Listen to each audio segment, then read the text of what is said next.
De poder se puede. Nada que ver. Un podcast que te invita a revisar por qué hacemos lo que hacemos. La calle te espera, te pintan lo mejor, te venden un veneno que no tiene solución. Quieren estimularte, mas todo va peor. Encuentras la salida en el mundo de hoy.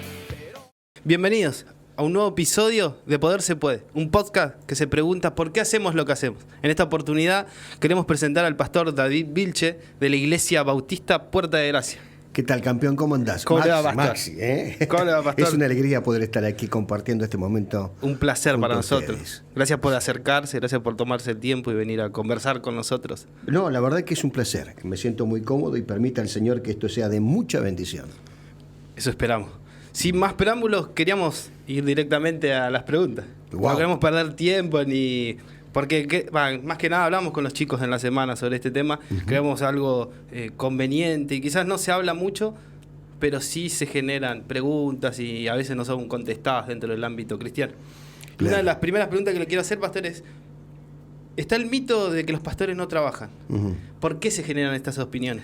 Bien, primero hay personas que se han mofado y se mofan de esta situación al considerar que el pastor se dedica un 100% al ministerio y no trabaja en lo secular, ¿verdad? Y esto ha producido a que la gente piensa que el pastor está atendiendo o ministra gente ingenua, ignorante, más no es así. Es algo muy cierto que las opiniones van y vienen, pero lo bueno es que la Biblia enseña claramente que el pastor debe dedicarse a tiempo completo al servicio, porque está la pregunta que hacía vos: ¿un pastor debe trabajar o no? Si me preguntás a mí, en cuanto a lo secular, no debiera trabajar. Ahora depende cómo es el tema, ¿verdad? Claro. Pero un pastor debe estar dedicado 100% al ministerio. Bien. Tengo otra pregunta para usted. No, pero quería desarrollarlo un poquito más. Sí, claro. Vamos, sí. La Biblia dice en primera de Timoteo, capítulo 5, verso 18, dice: no pondrás bozal al buey que trilla, y digno es el obrero de su salario. Esto indica claramente que en este pasaje podemos leer que el apóstol Pablo le escribe a Timoteo dándoles las instrucciones al respecto a este tema ministerial plenamente dicho, diciendo que al final el pastor es digno del salario que recibe. Y si leemos 1 de Timoteo 5:17, la versión, el lenguaje actual, vamos a ver que lo dice claramente y se refiere directamente a la remuneración económica. Por eso, ¿los pastores deben trabajar? Es la pregunta. ¿Qué dice la Biblia al respecto de esto? Vemos a Jesucristo que cuando envía a los 70 a predicar el mensaje de salvación, Jesús le habla en Lucas 10 y le dice que no se preocuparan, no llevaran alforja, no llevaran espada, nada, porque le iban a dar a ellos de comer porque eran dignos de eso, o de ellos si se quiere. Y esto se encuentra en Lucas capítulo 10, del verso 4 al 7. Y en otra ocasión, los discípulos vieron algo importante en cuanto a esto, ¿no? Y de pronto el Señor habló que el discípulo, aquel que se dedica en este caso al ministerio, debe estar confiado en que Dios es el que provee para la necesidad de aquel que se dedica al ministerio. Y hablo puntualmente en cuanto al pastor. De pronto muchos dicen que, claro, Pablo trabajaba, porque Pablo hacía tiendas para sostenerse. Pero si leemos claramente, debemos notar que Pablo, cuando trabajó, fue cuando llegó a Corintio y recién comenzaba la iglesia. Una vez que la iglesia se formó, comenzó a enseñarles al pueblo. Y nótese que en 1 de Corintios 9, 3 al 6 dice que Pablo pone ejemplo a los apóstoles, a los hermanos de Jesús, a Cefas, en este caso que era Pedro, de que ellos recibían la ayuda económica por parte de los demás para cubrir sus necesidades. O sea que entonces podemos ver claramente que dice que tienen derecho ellos de cubrir sus gastos a través del ministerio, porque son dignos obreros del trabajo que ellos realizan. Y de pronto quisiera de alguna manera finalizar con esto. El apóstol Pablo en 1 de Corintios 9:7 dice: ¿quién fue jamás soldado de sus propias expensas? ¿Quién planta viña y no come de su fruto? ¿O quién apacienta el rebaño y no toma de la leche de su rebaño? Eso está claro. Ahí el apóstol Pablo está diciendo, el obrero es digno de su salario. Bien, interesante. Otra pregunta que tenía ¿es solo una opinión del mundo o también se piensa dentro de la iglesia? Yo creo que ya sabemos un poco la respuesta, Bien, pero me interesa su opinión y... Sí. Yo creo que en el mundo, olvídate, la persona que no tiene a Cristo, cuando nos referimos al mundo, hablamos de las personas sin Cristo. Desde el vamos siempre van a criticar. Ahora, obviamente hay personas o hermanos en la fe que se están formando y llegan a la iglesia y al no tener un conocimiento básico de las Escrituras, cuestionan esa situación. Y dicen, el pastor debiera trabajar. Pero pasa que no conoce en realidad la labor del pastor. Sí, no tiene ni idea en realidad. Esa es la... Totalmente. Sí, muy Porque tocado de oído el tema. Y... Totalmente. Nosotros los pastores trabajamos las 24 horas. Perdón, le hago ahí un... Perfecto. Porque era una de las preguntas, pero para que me siga desarrollando. Dale. ¿Cuáles son y qué tipo de tarea realiza un pastor? Sí. Y entra lo que usted me viene desarrollando ahora. Cuando el pastor... mira, hay un problema. Todos cuando llegan a la iglesia quieren y sueñan con estar en el púlpito y predicar. Y esa es la punta del iceberg. Porque en realidad, bueno, a mí me lleva una semana a preparar un sermón, por ejemplo. A la mañana yo me levanto 4:30, 5 y tengo mi tiempo de 1 hora, hora y media. Pero luego el pastor no tiene horario. Bien, pastor. Voy con otra pregunta. Dice, ¿cómo afecta física y emocionalmente la tarea de un pastor a su vida? Veníamos hablando un poco de claro, eso. Y mírame. Yo tengo apenas 59 años, parezco 80, ¿viste? No, se encuentra bien, pastor. Mirá, ¿sabés qué? Uno crece en el pastorado. Y más, yo voy a hablar un poco del lugar que ocupo como presidente del Consejo Pastoral. Me ha hecho crecer muchísimo, porque al principio he llorado muchísimo. He pasado noches de mucho insomnio. Pero gloria a Dios, porque Jesús es nuestro alfarero. Y Él nos moldea y Él permite todas estas situaciones, porque todos los que aman a Dios las cosas ayudan a bien, conforme al propósito que Él nos ha llamado. Entonces, eso me ha hecho crecer, me ha moldeado, he aprendido a entregarle las cargas al Señor. Y como pastores, no hay que olvidarse que somos seres humanos. Claro. Que si hablan mal nos duelen. Y a mí antes me dolía mucho, ya hoy no me duele. Ya no me duele. He aprendido a descansar en el Señor. ¿Viste? Me han ensuciado muchísimo y yo ni siquiera he abierto la boca. El Señor ha sido quien ha trabajado en eso. No sé si responde un poco tu pregunta. Sí. Pero no, es bastante difícil el pastorado si vos no sabés ubicarte en el lugar, espacio y en el tiempo de Dios, ¿no? Porque en realidad no tenemos que cargar con cargas que no son nuestras. Y esto es para todos, no tan solo para los pastores. Bien. Otra pregunta. ¿Cómo reparte su tiempo entre el pastorado, o sea, su ministerio, ¿no? Y Sí. su familia? Bueno, yo he cometido muchos errores. Porque resulta que cuando yo tengo 59 años, nací en la Iglesia Cristiana Evangélica, pero a los 15 años entró Cristo a mi corazón. Pero en ese año, antes de recibir a Cristo, yo vi los mayores milagros en mi vida. Lo vi cuando tenía 9, 10 años. Y los pastores te enseñaban que primero estaba Dios, luego la iglesia y después la familia. Y uno mamó eso toda la vida y cuando vas creciendo lo ves natural. El tema es que yo me caso y me casé con la mujer más hermosa de la tierra. Agradezco a Dios porque el amor es ciego. Yo la hice sufrir mucho a ella por causa del ministerio. Yo me iba a hacer campaña y ni siquiera le dejaba 2 pesos, ¿viste?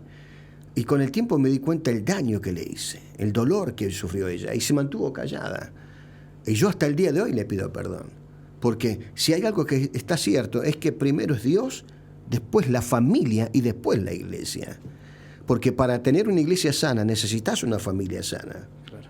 Y por eso hoy hay pastores preciosos que tienen sus hijos apartados y que aborrecen la iglesia, pero pasa por los errores de los padres que fuimos, porque me involucro, mal enseñado. Pero gracias a Dios que el Señor abrió nuestros ojos.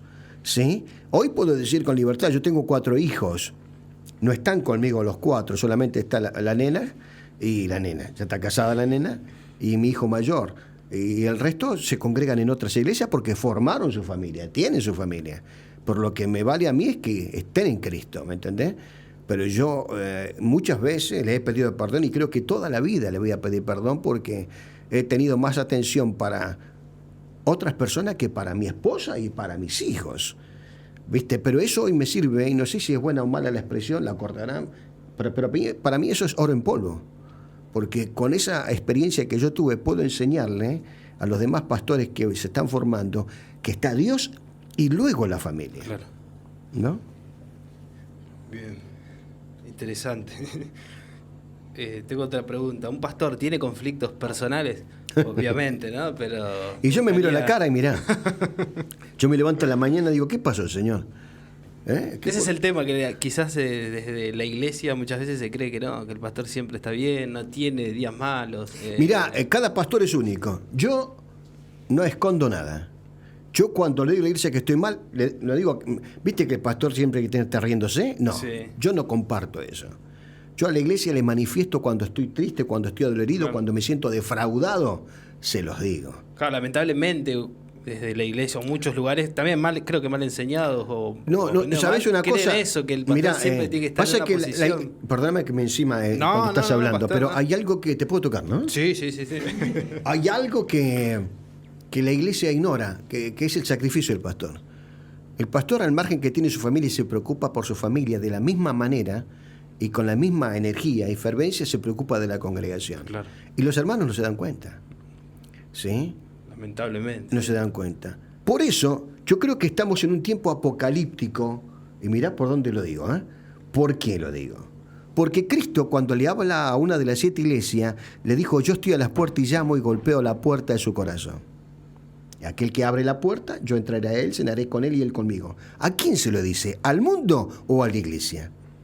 A la iglesia. Cristo está golpeando el corazón de la iglesia. O sea que la iglesia hoy está pasando, le ha cerrado las puertas al Señor, por lo que sea.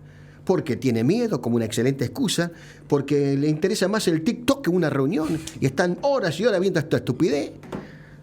Perdón la expresión, pero es así, ¿no? Y de pronto yo lo he manifestado públicamente a la iglesia. Y bueno, y cuando estoy contento, abrazo a todo el mundo, ¿no? Pero ¿por qué un pastor tiene que ocultar su dolor? Cristo no lo ocultó. ¿Por qué lo iba a ocultar? Pastor, yendo a otra pregunta, la iglesia, ¿cómo tendría que abordar estos problemas, inconvenientes? ¿O tendría que cubrir un poco más a los pastores, al pastor de su...? Y sí, mira, yo creo que un pastor nunca yo no lo hago, normalmente un pastor no lo hace decir tengo necesidad de esto de aquello, ¿no? Excepto que sea muy apremiante la situación. Pero, mira, yo leía una vez, qué lástima que no lo repasé ese tema, yo leía una vez que en el mundo hay varias profesiones que son muy tóxicas y el pastor estaba en la tercera, el tercer punto, el ranking, el tercero, porque el pastor... Normalmente en lo secular uno tiene un patrón, 2. En la iglesia son todos patrones. Porque de alguna manera están viendo cuándo el pastor sale, cuándo no sale, si se baña o no se baña, si huele bien o no. Y si querés que huela bien, regalarle un perfume. Sería lo más no, lógico, mínimamente, ¿no? Y así tanto más, ¿no?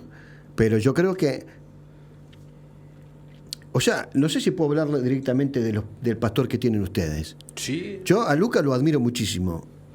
Luca para mí es uno de los pastores a quien amo profundamente y de alguna manera creo que tenemos una fuerte amistad, por lo menos de mi parte. Y lo admiro, un hombre correcto, un hombre que la verdad que traza la palabra muy bien. Y esos tipos de pastores hay que cuidarlo. Hay que cuidarlo porque hay pocos. ¿Por qué? Porque a pesar de ello, o a pesar del trabajo pastoral, hay muchos que... Bueno, el apóstol Pablo lo dijo, que muchos van a predicar por amor a Cristo, otros van a predicar por ganancias deshonestas, otros para llevarle la contra a otro, y el mensaje va a ser siempre predicado. El tema es el resultado de cada uno, cómo o por qué lo hace. Claro. ¿Sí? Y yo creo que Lucas es un precioso pastor en la cual deben cuidar por la sencilla razón que hay pocos pastores de esa calaña, rectos, correctos, igual que la pastora. Son preciosas personas del Señor. Y no es que lo esté dibujando porque como yo sé que esto se va a después publicar por diferentes medios, yo creo que muchos pastores me conocen a mí, conocen mi trayectoria y saben que cuando yo hablo, de verdad lo hablo, ¿no? Sí, y hay que reconocer... Calculo que se lo habrá dicho en persona Sí, también. obviamente. Hay que reconocer el trabajo pastoral. Y lo bueno es que, primero, lo malo, el pastor sufre mucha soledad, porque el pastor puede estar rodeado de 50, 100, 200 personas, pero la soledad la va a sufrir porque él siente en realidad, o los pastores sienten el peso de lo que es el ministerio, que muchos no lo entienden. Todos creen que pasa por cantar un rato, por orar un rato, por llorar un rato, por hablar un poco la palabra. Sin embargo, cuando llevas la carga en tu corazón, no es un rato. El Evangelio es una calidad de vida. El Evangelio no es religión, es relación. Cuando la Biblia me habla en 1 de Tesalonicenses 5:17, orad sin cesar. Yo no sé, pero yo me levanto orando, me acuesto orando, me despierto en la noche y estoy clamando, Señor, guarda a mis hijos, guarda a mis hermanos. Es algo, el Espíritu Santo es algo inherente a mí, yo necesito más de Él por todo lo que estoy viviendo. Y le clamo al Señor para que la iglesia pueda entender esa realidad y pueda sentir el peso que yo siento por la obra, para que puedan reconocer también la labor pastoral. Claro. O sea que el pastor siempre está sirviendo a otro. El pastor, el trabajo pastoral es algo maravilloso que yo no lo quería.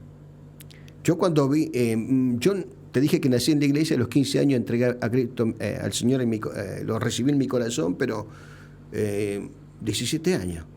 Mi pastor estaba sentado, mi pastor era grandote, y yo llego de repente, me hace así, yo me acerco a él, y ¿qué hace? Él se apoya acá y comienza a llorar como una criatura.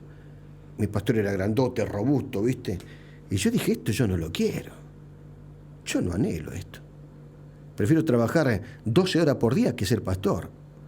Pero cuando está el llamado de Dios a tu corazón, es fuertísimo.